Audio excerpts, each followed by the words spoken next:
That's bad. And Here. So we are in the last lesson for First John. If we get through it today, we could start Second John, but I we'll see how that goes. But it's the last lesson. There was only one verse left addressed, but I did want to spend some time with that verse. I think it's important for us. And it undoubtedly could have more than one meaning, so we'll think a little about that. And I won't be dogmatic about which way it is, one way or the other. But it's just a somewhat striking way in which John ends this epistle, having talked about all the stuff we've covered over several weeks, and having never once mentioned the word idol or idols. He ends the verse or the book with almost what some think of as like a postscript, just like an afterthought. I don't know that that's the case. That's kind of assumed. It may not be the case, but he ends it just saying little children, that term he's used so frequently, teknion, for that would indicate his view of these people as genuine believers because they're like his spiritual children. He probably personally ministered to them. And he says to guard yourselves or keep yourselves from idols. And so I want to present a couple of possibilities. The most simple and obvious one would simply be that he doesn't want them around, wood or stone idols or whatever else they might be made out of. And this word idols is almost like a transliteration because the Greek word is eidolon, and so it can have a couple of meanings. The more common one is what we think of as an idol, something fashioned with hands.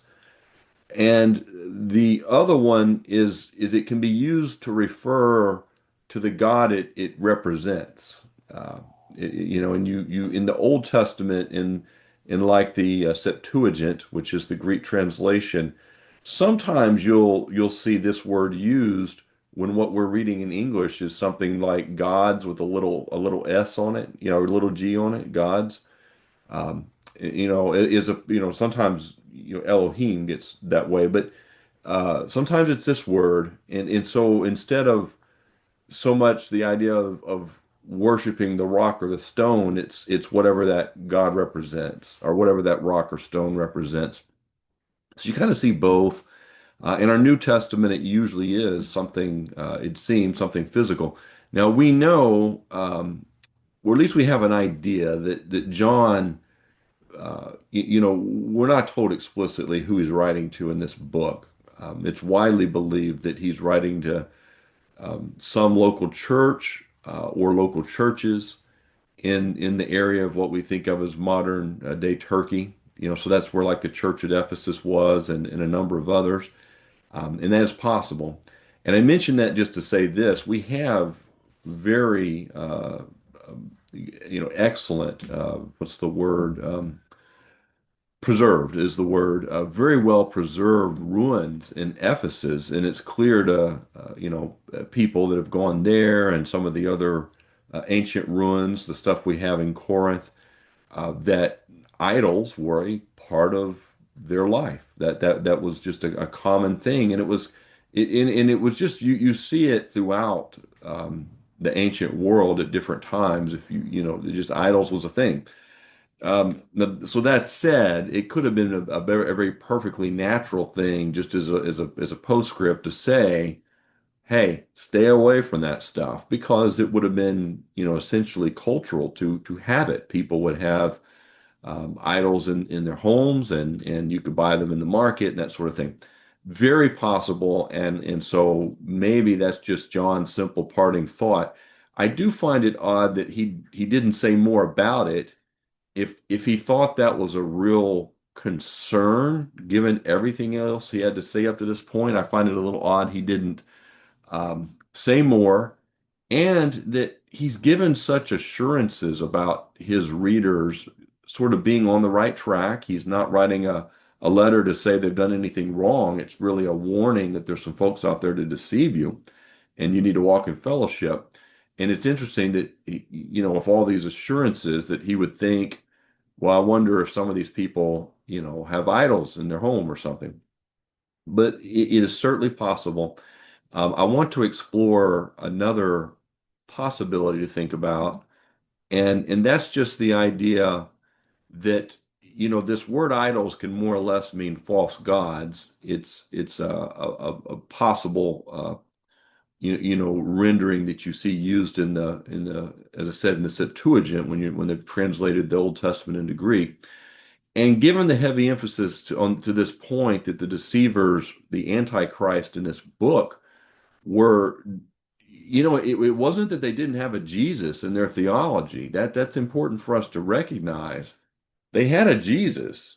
He just wasn't the one that the apostles were teaching. He wasn't the one that John was teaching, and he wasn't the real one.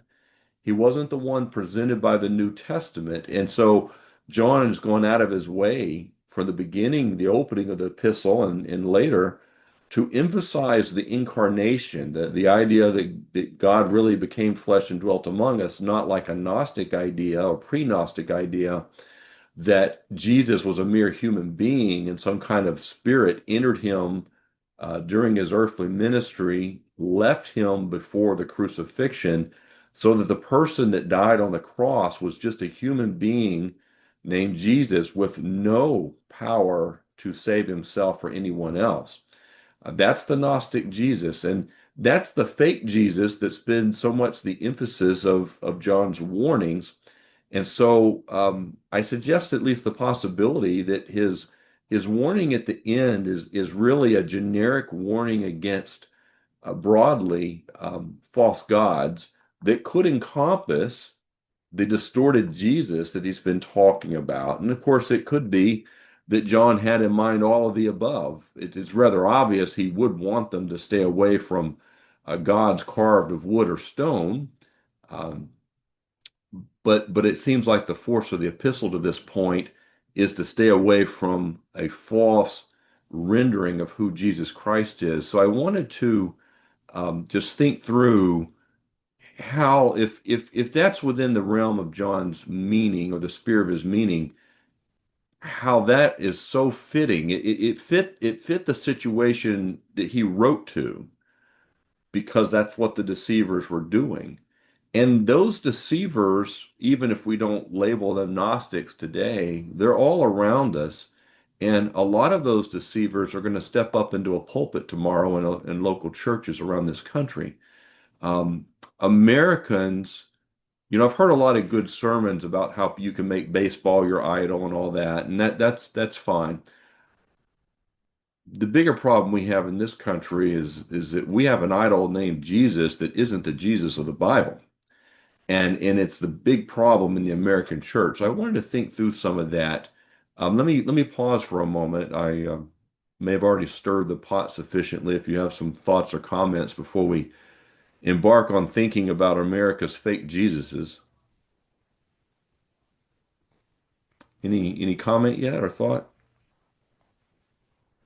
Yeah, Paul mentioned something. I think is it in Galatians? He said another Jesus. Certainly another gospel, right? And Mhm. and not to go to another gospel. And in some other gospels would include a different Jesus. Of course, he had in mind, of course, in Galatians, he seems to have a specific group of people in mind, we sometimes call the Judaizers, but his statement is a fairly broad statement about those who bring you a false gospel. And false gospels, if you think about it, most of them at their root either have no Jesus or not the real Jesus, right? That's just what they do. Um, Well, so let's think about some of these, and I'd like you to offer your ideas about this, and also you may think of some I hadn't listed. I certainly didn't try to be exhaustive, but without putting too much work into it. A bunch of fake Jesuses that I've seen in churches and in conservative churches. Like it's amazing to me. People can sit in a Bible teaching church and somehow it's kind of like sitting through a semester of calculus, but you can't you come out of it and you really can't do any calculus. They can sit through even sound teaching and somehow still come out with a distorted view maybe because it's what they want or what they prefer. But in any event, we have cheerleader Jesus with his pom-poms, who just wants us to be happy and cheers us on when we do whatever we believe will make us happy. I meet this Jesus all the time, and the way he looks when you see it in a believer is that the believer has all kinds of things they want to do that anyone with a kindergarten education in the Bible knows that the Bible says don't do that, but God's led them to do that. Like that sort of solves their problem. And whatever that is that they want to do is what they think will make them happy. So God's led them to do it, even though it's so easy to say, yeah, but here's this verse that says don't do exactly what you're saying you want to do and that God's led you to do. Because God, this Jesus never wants you to do anything that doesn't make you happy, and that includes having to change, right? Which, a lot of the New Testament is really about us as Christians changing. We can become something better by the power of the Holy Spirit ministering in our lives, walking the Spirit, all this stuff we've been talking about with fellowship. And the truth is, a lot of people don't want to change. They just need a Jesus who confirms them. It's a Jesus of their own making, and that really is what an idol is. Um, and then we have good teacher Jesus. This might be the most popular Jesus in our culture because a lot of people don't want to say, well, I don't believe in Jesus, or I don't think he's God. They want to acknowledge some version of Jesus that's sort of a benign version of Jesus. And so they do it, and they do it through, hey, he's a good teacher, and maybe was a wise man. He never claimed to be God or anything more than a mere man, but he was a wise person, and he gives us pointers for self-improvement, like, love your neighbor and don't judge anyone, be tolerant, that sort of thing. So there's another Jesus, right? And this is sort of a real common Jesus for people. It's not based on actually, you know, studying the Bible, but it allows someone, especially in our pluralistic culture, not to denounce Jesus. They can just sort of fit him in their little pantheon, but it's not the real Jesus. Okay. Any comment or thoughts before I press on? Okay.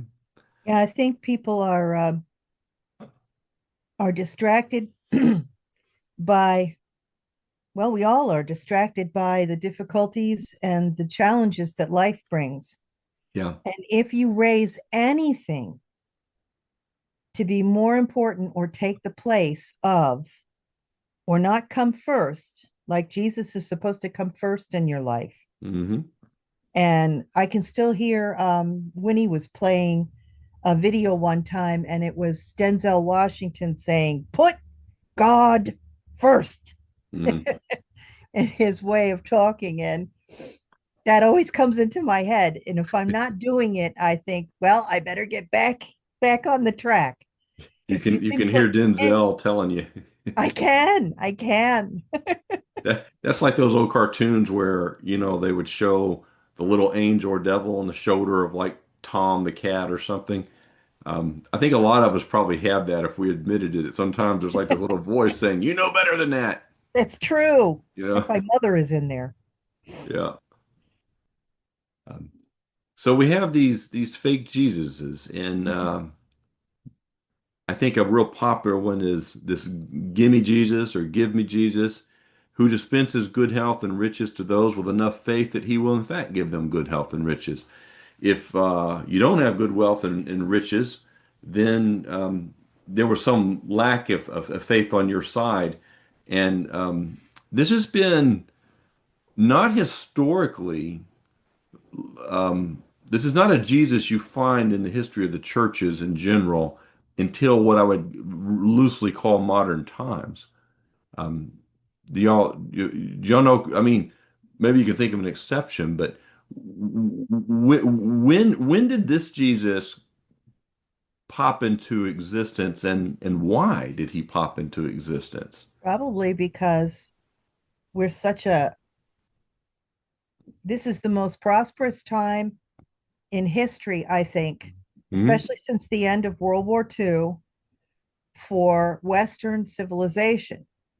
And so people just, I know me, I mean, I can't imagine some of the suffering that goes on in the world as a natural thing, as just everyday life. Yep. We are absolutely um, surrounded by riches in so many ways. We're comfortable, just a lot of things. And so people can be so distracted by that and lose track of, and they think that that's the normal way of life. They think that's the way it's supposed to be. Mhm. And when it isn't, they're like, God, what are you doing? I think this is largely an American problem. I think this originated here because capitalism is the religion of America, and we worship money here, and so Yeah. it's no surprise that we would make money and Jesus the same thing.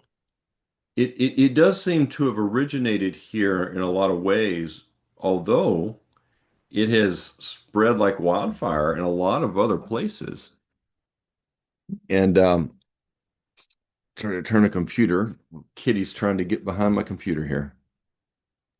But yeah, but it has taken hold, and I'm trying to remember. I feel like one of the largest churches for a long time, I don't know if this is still true, was in like maybe South Korea. I mean, it's this movement that seems, as far as I'm aware from history, seems to have really started in the United States, but it hasn't limited itself there.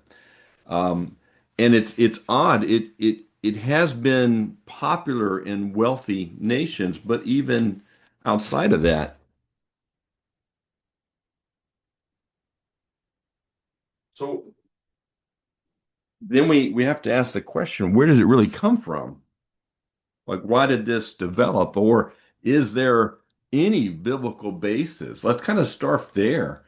How do we know that the real Jesus, if we could ask him to stand up, is not the Jesus of the prosperity gospel movement, if we could use that as a descriptor for this group of folks? I don't think this is a hard question, but like this, What like we what's should the always start with the Bible. Like why isn't the "Give me Jesus" the real Jesus? I think it's because if you just read the New Testament, Hmm? what happened to all the disciples?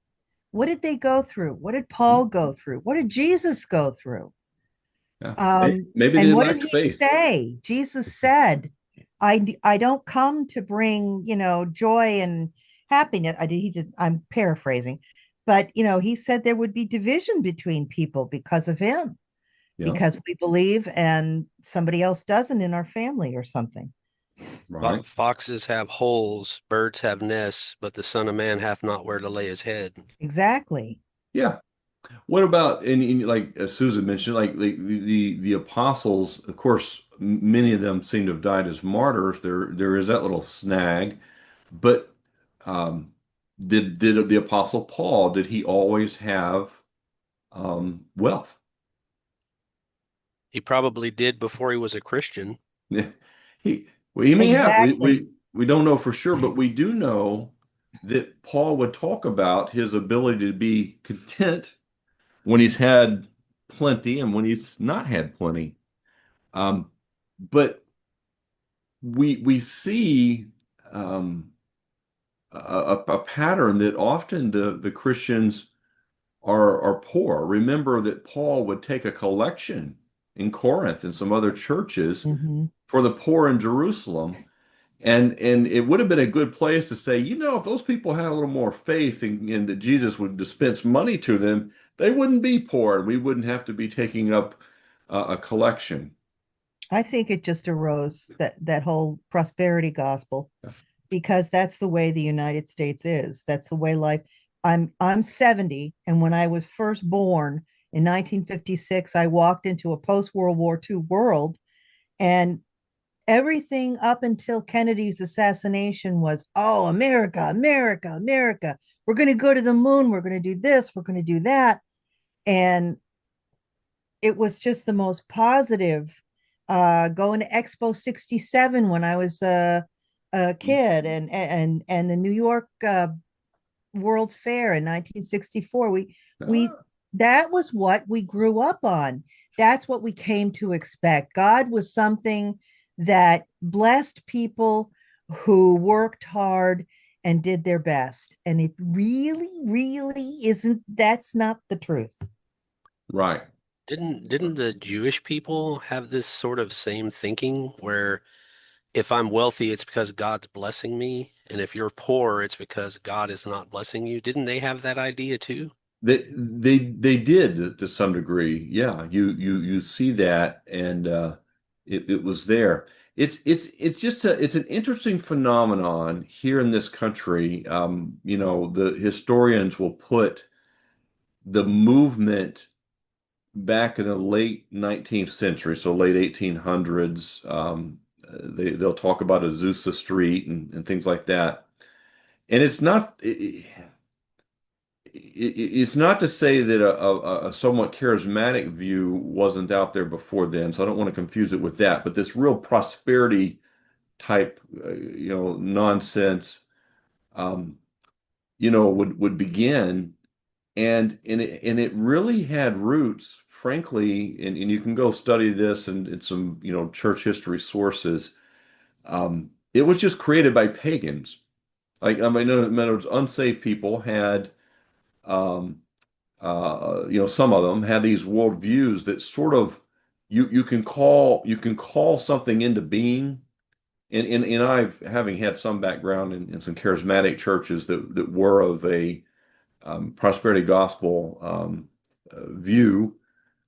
They have the idea that prayer isn't so much. They wouldn't say it exactly this way, but it's what they really believe. It's not so much that. Um, like you're making a request from God. It's more like you're calling it into being. Like it's a given that God will give this to you. And so prayer even becomes something one needs to repeat the prayer multiple times a day and essentially to call it into reality. And so these ideas were beginning to flourish as and again, I think it did tie a lot into the Industrial Revolution, basically. Now, America's not a superpower until after World War II, and like Susan was saying, we came out of that with um, a sort of a renewed national pride. The Great Depression was behind us. There was a great joy, obviously, in the war ending because it touched on the lives of virtually everybody. But even much earlier than that, America was progressing, especially because of the Industrial Revolution, and it was offering more opportunities and wealth, which capitalism typically does. It may have its abuses, but it also has those benefits. And so you saw within unsaved people who were influential in writing books that they were teaching using a little different language, but more or less teaching name it and claim it. Like that's just how it is. And so then certain church leaders, if we can call them that, and I'm using, quotations around that, began adopting this stuff, and it started working its way, into the thinking in the late 1800s, early 1900s. Is that positive thinking Yeah, in a way? yeah, yeah, and so it's kind of you could have people who, you know, I've dealt with this many times. Like they're not going to go to the doctor even though there's some terrible pain they're going through. They're just going to keep on claiming that promise multiple times a day, and to the point that they won't really even admit they're sick. They just no, no, no. Like the God's got this. It's like okay, but like God doesn't work that way. Yeah, it sounds like Christian Science. Well, part of it is. You're absolutely right. But where did what was her name? Mary Baker Eddy or something. Where did she get that from? And not what I'm suggesting, and this is the scary part, and it's the reason people need to think hard about these fake Jesuses, is that often they're not even a, well, I'll just say it this way. It's people within a church circle bringing pagan ideas within it, which is why I think it's so fitting to think of it as sort of idolatry. Dart, you're on, Got my yeah, mute button. yeah. Okay. Um, I think a lot of people want to make Jesus their friend. Hmm. And that's kind of, in a way, it's kind of like making your father your friend. I mean, yes, he can be loving to you and all, but your father on this earth is your father, and you have to have a certain amount of respect for him. And I think we're losing that respect for an unlimitedly powerful God, an unlimited knowledge God. And we're treating him like our best buddy Hmm. instead of the creator of the entire universe and beyond. I mean, we have no capacity to even understand how powerful God truly is. And Right. I think we need to have that sort of respect when we are talking to him instead of asking him to make sure McDonald's ice cream machine is working, or Right. things like that. Yeah, it seems like what happens, and I think the Apostle Paul describes this in Romans 1. When we go about the business of fashioning our own gods, including our own personal Jesus, we make him much simpler and much more like us, right? It's like we're like two-dimensional. Like if you draw a person on a blackboard or a whiteboard, and we're kind of like these stick figures, and we're in two dimensions, and we struggle to fathom a God who's not stuck on that blackboard in two dimensions. So when we make our own gods, we make them fit on the blackboard in two dimensions, and then they have whatever limited qualities that please us. And this health and prosperity one is a very dangerous one. Can you think of what would be so? What's the risk among others? But what are some of the big risks of having this health and prosperity Jesus? And Dan, I see your hand up. Go ahead. I was just going to comment on what Dart said. Old Dr. McGee used to talk about people who thought of God as like some cosmic indulgent father, and Hmm. he used to call it sloppy agape, which I really thought was funny. That's all I wanted to say. No, that's a good way of saying it. I probably mentioned this before years and years ago when I first started really back in church as an adult. Um, I didn't know where to start. I had an interest in learning the Bible, didn't know where to start. I went to a secular bookstore and bought a study Bible by a guy named John MacArthur, so that probably didn't help. But I started listening to J. Vernon McGee on the radio, and then, you remember he was from Texas and had a was a Dallas Seminary graduate, and his ministry was largely in Los Angeles at the Church of the Open Door. But he just sounds like a hick, like a country hillbilly. And I was Yeah, he thinking, does. and so I thought I made a bad judgment. I said, this guy doesn't sound very clever at all. And then you fast forward about 20 years, and I'm like, that guy was pretty clever. He knew what he was doing. Yeah. It may have been Sheriff Andy Taylor talking in a sense when I heard him, but what he said was true. And it turns out, he mentored a young man in Los Angeles decades ago, and that young man ended up getting a doctorate from seminary and ended up being my mentor. Uh, so it's an interesting thing how that works. And when I was listening to him, thinking he didn't sound very clever, I had no idea it would be one of his own pupils that would really get me on a track of learning the Bible. Judd?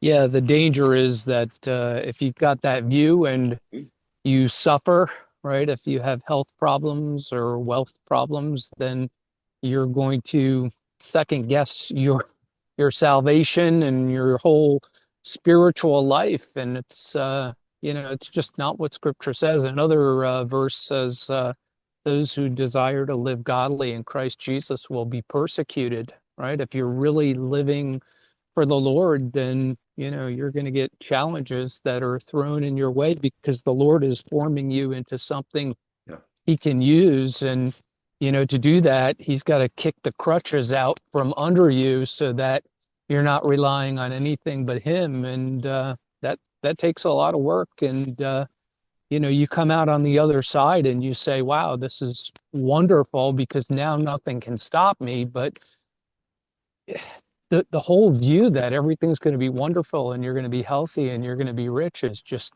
insane. And we were listening to somebody, we listened a couple of times because a friend of ours recommended him. He was her uncle that was saying, oh, no, Christians should never be sick. They should never have health problems. You gotta, claim, that you're healthy. And his wife was like, I don't know, Winnie can probably say better than I can, but I think his wife was like in a coma or, unable to walk or something. And yet he was teaching that same thing, which to me seemed very odd. Yeah. But doesn't the Bible say by his stripes we're healed? Yeah. That's what when what Yes, I was it in a does. church like that, that's what they would say. But what healing are we talking about here? Oh, Yeah, it's spiritual healing. You're suggesting context matters? Yeah, absolutely. See, what Judd is saying is like you're putting faith in faith, not faith in the Savior. Yeah. Yeah, and what Judge said about, when things don't work out the way you were told they would work out, what happens is, and this was what at least I had in mind is this consequence, people leave. Like they leave because they were told that was Christianity. Yeah, they Instead burn of out. Right, instead of reaching, getting into the Bible and saying, well, wait a second, somebody has sold me a bill of goods. They leave thinking it's Christianity, but it doesn't work, and they leave the church. Dart? I'm a big fan of the book of Job, and I Mhm. think I think it was the first book actually written. I'm not sure. Mhm. But to me, it's a metaphor for everything else, for our life. That's why our planet is not heaven. It's planet Job. Yeah, And we're here to face the unknown and face the difficulties. And by having faith in an all-powerful God, we are able to endure and grow spiritually. yeah, And so when bad things happen, and people say, oh my gosh, why is that happening? We're on planet Job. It's supposed to happen. right. And Jesus will, and God will help us and guide us. And in many cases, though, the struggle that we're dealing with is given to us by God for a purpose. And we just kind of think that he's Santa Claus, and that's really not the way to do it, in my opinion. Um, that'd make a great sermon, and a good sermon. It's what people need to be hearing because it's what the New Testament really says. There are times when God will remove us from a trial, but a lot of times that's just not going to be the case. And um, we don't see an emphasis in we don't see anything in the New Testament suggesting this health and wealth thing. What we see is an emphasis on endurance. And so anyway, but it's important to recognize that a distorted view of Jesus can and often leads to people abandoning Christianity altogether rather than saying, wait a second, maybe these were men's ideas and women's ideas, not the Bible's ideas. And I have seen that same thing happen to a lot of people who, even some people that have, like read my book on Calvinism and they've found their way out of Calvinism, but instead of finding their way to what the New Testament teaches, they left Christianity. It's unfortunate. And so we need to have biblical clarity in how we present Jesus and not run that risk of doing that, teaching a fake Jesus. With his life coach Jesus, and he's just sort of upbeat and lives for nothing more than helping with my sense of well-being. He's kind of the Jesus that you visit with once a month, make sure you're kind of on track. He'll help you with your stress and get that clutter out of your life, that kind of thing, set boundaries, good stuff like that. Um, then there's a really popular Jesus now. Oh, Judd, go ahead. Or It's Winnie. me. Yeah. I was just, the whole, I agree with Dart. I think that the book of Job is like a critical, though he slay me, I will trust in him. Mm, But the whole Bible, there's so many people that they don't know what it says. It's preventative suffering. A lot of times when you suffer, it will prevent other suffering. It's yeah. building muscle. Yep. We're building muscle. And a lot of times that is so hard to take. But here we are. And look at Joni Erickson Tada and people like Corey Ten Boom and these people that if they didn't have look at their evangelism. Corey Ten Boom was in the German camp in her 50s, naked out in the courtyard where they're deciding all the women are like taking nails to their cheekbones to have blood in them because they're deciding who they're throwing in the ovens that day. You're going to listen to somebody that comes out on the other side. Judd and I in 2008 when Obama came in, four different lawyers wanted us to claim bankruptcy. Thank God we didn't listen, and thank God we got our cousin that's a lawyer that said absolutely not. But here we were, buzzing along, both driving high-end Mercedes, just this and that. Okay, so then we crash and almost lose everything. And we go on the Dave Ramsey program. And so for the next 5 years, Judd taught the Dave Ramsey program in the church that we were in. People tell me to this day how it changed their entire life. You'd think that they would have listened to a word we had to say if we're buzzing in our Mercedes and don't have a problem in Yeah. the world. That's what it happens. My daughter was sick for 3 straight years, all doctor induced. When the patients would say to me, "You don't know what it's like to have a sick kid." Oh, yeah, I do. I do. And I think that God lets you go through those trials, go through those trials. And in the beginning was the Word, and the Word was with God, and the Word was God. The Word gets us through. That's Yep. why we're on this call. You're Yep. teaching the Word. Yeah. That's And my rant. and yeah, and we when we do when we look, we're going to do second and third John. That won't take a lot of time, but they're important. But then we're going to talk about James. James opens up about the trials, like they're to be expected for Christians and non-Christians. And instead of having a theology that's about not having trials, we need to have a theology that's along the lines of what Dart was describing. We're like Job, and we're going to have those trials. But what's God doing with us in those trials, and how is He walking us through it? That's that's where the Bible's at, and it's much more realistic. We just it's it's dangerous, this give me Jesus, because it drives people out of away from Jesus, not toward Him ultimately. And it also, anyone who latches onto that, I mean, I'm sorry, I don't want to be mean about it, but you know, get your head in the book. Like you just can't even find an ounce of support for this anywhere. Um, but let's look at these other Jesuses here for a moment. This one's popular in our modern world. We have the emasculated Jesus, the non-masculine Jesus.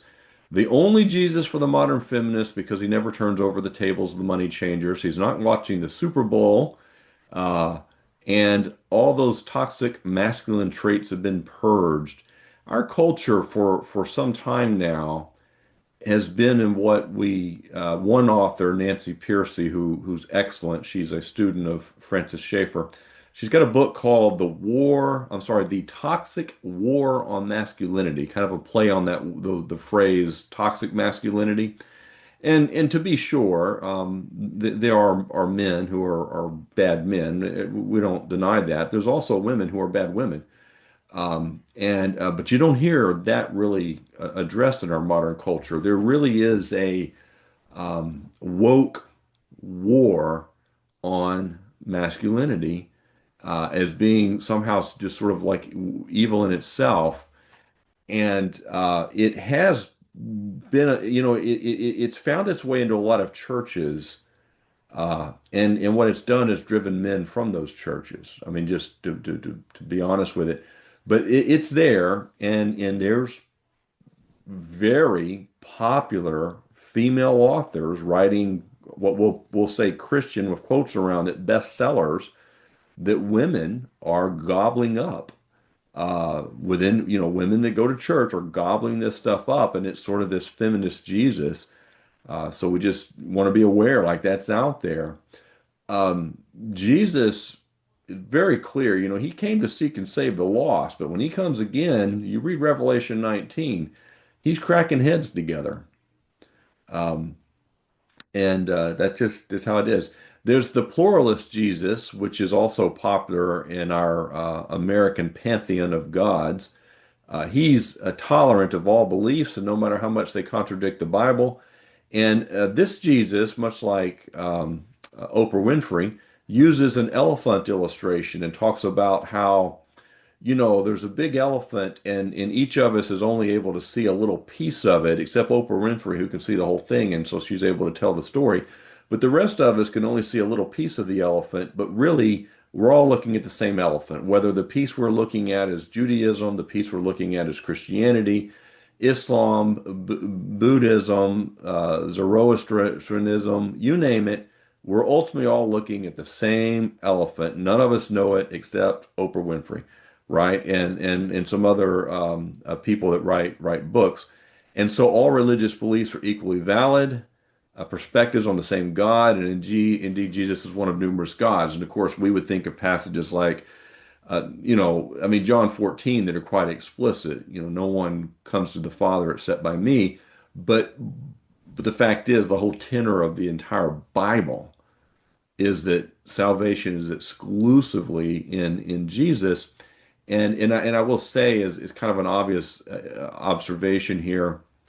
When people think about the value of all those other religions and they're upset with anyone saying that anyone else's beliefs are wrong, we need to back up and ask the basic sort of question. What do each of these religions, when you boil it all down to the most important thing that they address, what is it that they address? What question do they answer? What problem do they purport to solve? And Christianity is unique in that it calls out the problem that no one else wants to talk about. We're desperately wicked. And it calls out the solution for that problem. God had to die for us. Uh, those other religions, whatever merits they may have in any other way, don't even address that problem, and therefore don't need to worry about that solution. And what our culture does is we live in a complete denial of that fundamental problem that we might call depravity, and I'm not using that in a reform context or sense, but in the sense in which the New Testament teaches that we are by nature children of wrath. The world doesn't think that way. We're inherently good, and if we could get rid of the Republican Party and everybody had enough education and opportunity, they would all be good, and we'd live happily ever after. And that is obviously people can fit a distortion of Jesus within that set of beliefs, I suppose, but a very dangerous one. because one, it's false, and two, it's always to avoid the real issue. And that's why I think with our own evangelism, if we engage people about Jesus, we really need a little bit of pre-evangelism to try to get them to begin thinking about the fact that we have a sin problem that no other religion, if we will include Christianity as a religion, no other religion speaks to that really. You could have Buddhism where it just denies everything around us and says it's not really reality. Judaism, we know looking back on the Old Testament, it looks forward to a solution, but within Judaism itself, they're not thinking in those terms. And of course, Islam, you just have no clue until you get there. There's no, it's just a pure works theology. If you're good enough, you may end up, you know, having an afterlife. Legalist Jesus, I thought about calling him Baptist Jesus, but then I thought that would upset people that I know. So I'll call him Legalist Jesus, who probably attends a Baptist church, is all about giving new arbitrary rules that ought to be in the Bible somewhere. Now, I'm kind of being tongue in cheek about Baptists, just so y'all know. Most of my life I've been in a Baptist church. I've been in Assembly of God churches. I'm in a Bible church now, but Careful, Hudson. I've seen a fair Careful. amount. You're Yeah, I know. I on gotta thin be ice, careful buddy. on the thin ice. But my guess is if I had spent most of those years in a Methodist church or Presbyterian, I probably would have found some of the same stuff that I found in Baptist churches. That is, people just almost can't help themselves. And that's why I describe it. It's a legalist Jesus who's all about giving these arbitrary rules that I don't know where they're at in the Bible, but they ought to be in there somewhere, kind of thing. I don't know how many times I've had somebody tell me something, that this or that, you can't do that. And I'm like, well, where's it at in the Bible? Well, it's in there. Okay. Where's it at in the Bible? Let me give you one example I have, and this one, most people it wouldn't matter, but with my background, it really would stir the pot with some of the folks I know that are very good people, by the way. Legalists are often very sincere about what they believe. I'll give you two examples. One of them was I was at a church where we were looking to hire a youth pastor, um, and um, he wasn't married. And this one church member just kept, complaining to me that it was unbiblical to have a youth pastor that wasn't married. And I was like, where did that rule come from? And the other, and I know a lot of people, again, they're sincere. They think if you, as a man, don't show up to church in a suit and tie, you're dishonoring God. Shame on you. And they will argue their point. I've also had an argument with a couple of people that at first I thought they were joking, and it turned out they weren't. Um, you can have a pulpit out of wood, but if you have the pulpits, the modern ones that are sometimes made of plexiglass, nope, no, no, can't have that. I'm not making that up. Like,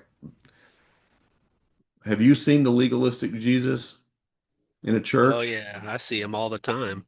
Thank you for the good laugh this morning, Hudson. Really appreciate it. I appreciate that. Well, it's kind of it would be funny if sometimes if these people weren't serious. The one about the glass. Well, I'll die on that hill you, about the plexiglass. But I'm not budging an inch on that. you, It you better know be wood or nothing. you know how it came up.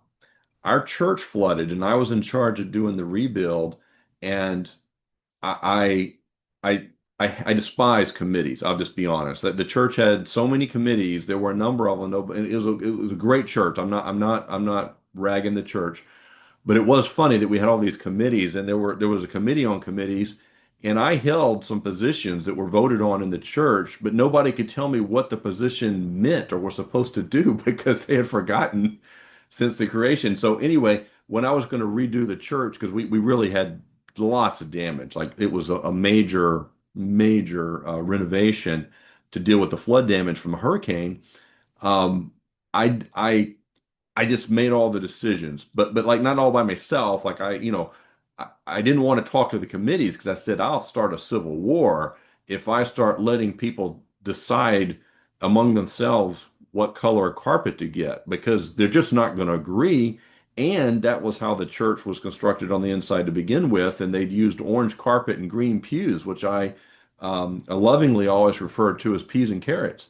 And so I hired a professional decorator that had done some other very lovely churches and colors matched and they weren't peas and carrots. And so I did all this, but all by myself. I said, you know what? That wooden pulpit's got to go. And I bought a plexiglass pulpit. That's what I did. A nice one. And I found out that that was immoral. The cardinal sin, buddy. Uh, not from many people, but I had that conversation. Um, but what about the people that I'm just saying it crops up. You know, the most common way uh, in some church circles, not in other church circles, would be, you can't let your lips touch any alcohol, so we use grape juice in the Lord's Supper and stuff like that. Again, I'm not promoting that everybody needs to drink or anybody needs to drink, and drunkenness can be a really bad thing. And I respect people that make a decision they don't need alcohol, and that's totally fine. Um, but but but the legalism is a different thing, and I've heard it preached in a church I was attending here in the community I'm in now. And just railing on and on. I'm like, the only conclusion I came to is the guy preaching the sermon was a drunk, but that's a different story. Legalism, we need to be careful about.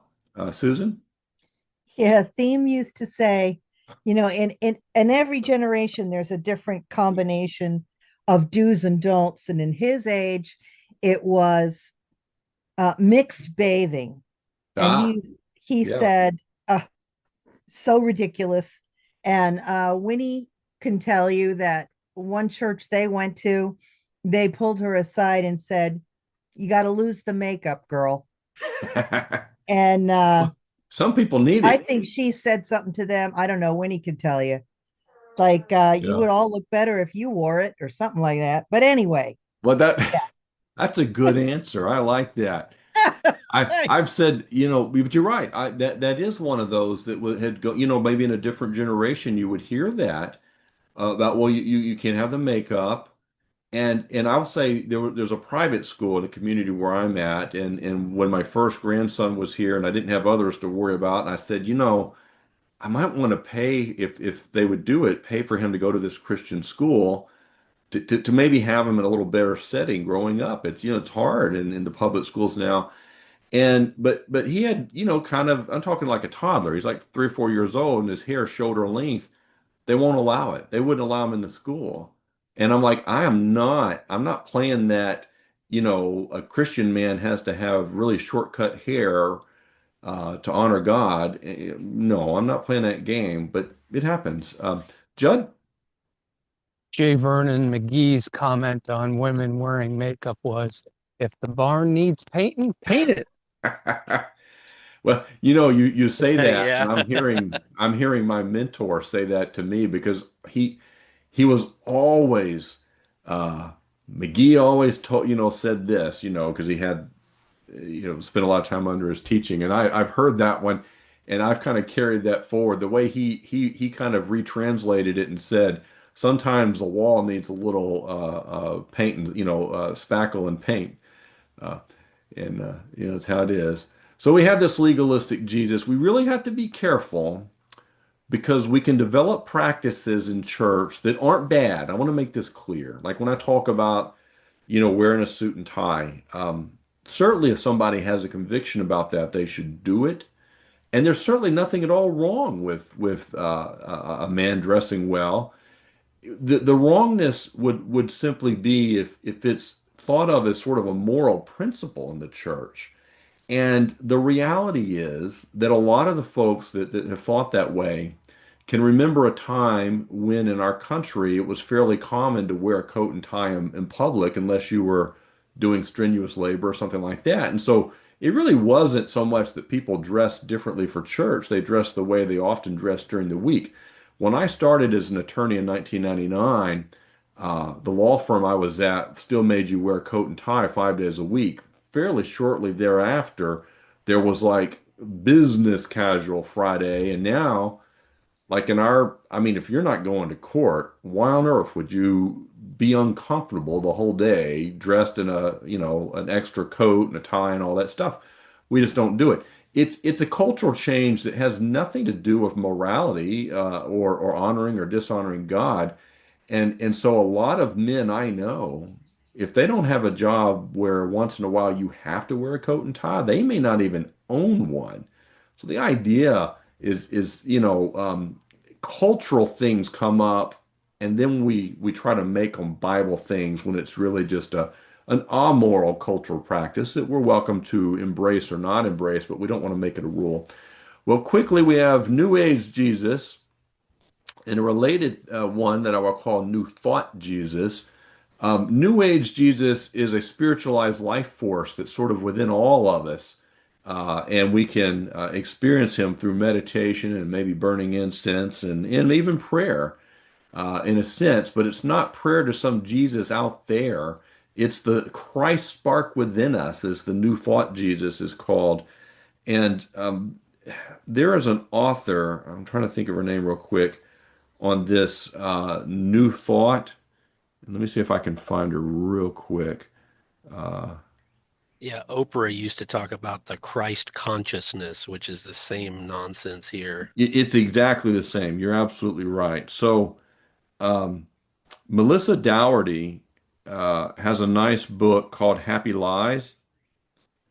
And I've um, seen her on YouTube before. Yeah, me yeah, too. She's great. well, and two things. One, just not to chase a rabbit, but there's a number of terrible female teachers out there, as there are with male teachers, but they've made great inroads around, with women within the church because they like to read some books by females. And so you have that out there, but you've also got some really bright women writing some nice is not the right word, some really well thought out, helpful apologetics books. Melissa Dougherty's one of them. There's others. Stuckey, I'm trying to remember her first name, has a good one. Um, uh, uh, Crane. I'm trying to remember her first name. I'm losing the first name. I could find them. I mean, I've read them all, and Alyssa Childers is another one. Not Beth Moore. Stay away from that. So, but anyway, Melissa Dougherty's got that book, Happy Lies, all about this New Thought thing. If you've never heard of New Thought, you need to know it's alive and thriving in American churches. It's not the same as New Age, but it does teach what Dan was saying. Like Oprah would have taught, and I'm telling you, it's very influential. It's sort of the thing a lot of people that are usually in a conservative church setting have not heard of. We have two more fake Jesuses, and we'll close out. Go USA Jesus, who, no matter what your political platform is, that's what Go USA Jesus teaches. He never provides an honest assessment of your candidate, and he doesn't expect you to show any integrity about your candidate. And I'm not making a statement about Republicans or Democrats. I'm making a statement about Republicans and Democrats and libertarians and anybody else you want to throw in there. Well, we need to call balls and strikes, and we need to align our thinking with the Bible and not assume or try to meld anybody's political platform and act like, well, that's who Jesus is. The Bible may agree in principle with certain elements of a political platform, but let's not confuse the two, and let's certainly not substitute one for the other. Let's be biblicist and New Testament folks first, and then we can vote on our candidates and call balls and strikes about them in a balanced way. When they do what's right, we'll say as much, and even if it's not our candidate, but they do something that's right, we could say as much. But when they do something that's contrary to Scripture, we should also say that. What we can't do is sort of make whatever they say, that's what Jesus would agree with, because he wouldn't. And then social justice Jesus, we'll probably see another commercial during the Super Bowl about this guy. We'll be told on the commercial he gets us, whatever that means. And he turned water into Marx's Kool-Aid, but nothing he has to say about sin or hell. So a lot of people in our country need a social justice Jesus, which really just means a Marxist Jesus. And it's a very popular Jesus, and it's an idol. So with that said, we bring First John to a close. We'll spend next week on Second John and hopefully cover it. It's not a long epistle, but it would be wrong of us to think that because John or Third John are short, that they're in any way unimportant, or that they don't have some new content for us. I think Second and Third John are fascinating, and I think when you look at them, you'll see it. They really bring something forward for us that's very practical, and it's different in each one. They have different purposes. We can't even assume that those books, by the way, were written after First John. We really don't know, but they're clearly written by John. So we'll look at those, and I'll go ahead and stop the recording now.